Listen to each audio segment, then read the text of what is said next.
That third failure in a row, did you think, I need to pack this in? Never. Why not? I don't ever give up. I'd have to be dead or completely incapacitated. Really liking what you do, whatever area that you get into, given that even if you're the best, there's always a chance of failure. So I think it's important that you really like whatever you're doing. If you don't like it, life is too short. If you like what you're doing, you think about it even when you're not working.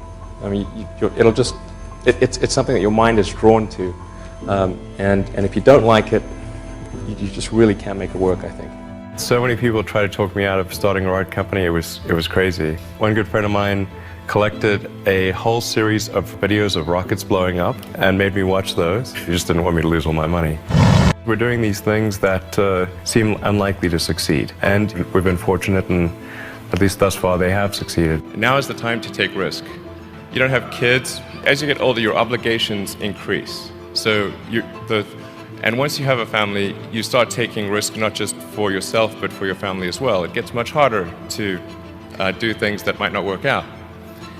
So now is the time to do that before you have those obligations. So I would encourage you to take risks now. Do something bold.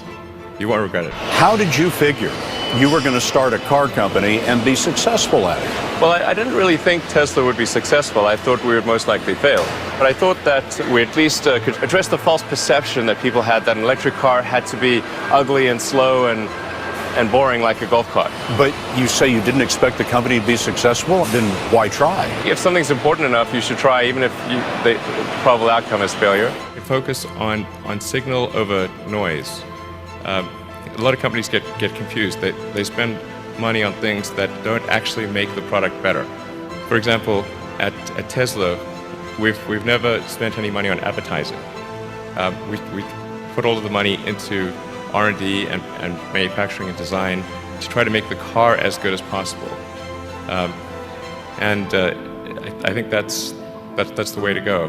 For any given company, just keep thinking about, are these efforts that people are expending, are they resulting in a better product or service? And if they're not, stop those efforts. When I interview someone to work at the companies, would be to ask them to tell me about the problems that they worked on and how they solved them. And if someone was really the person that solved it, they'll be able to answer multiple levels. They'll be able to go down to the brass tacks. And if they weren't, they'll get stuck.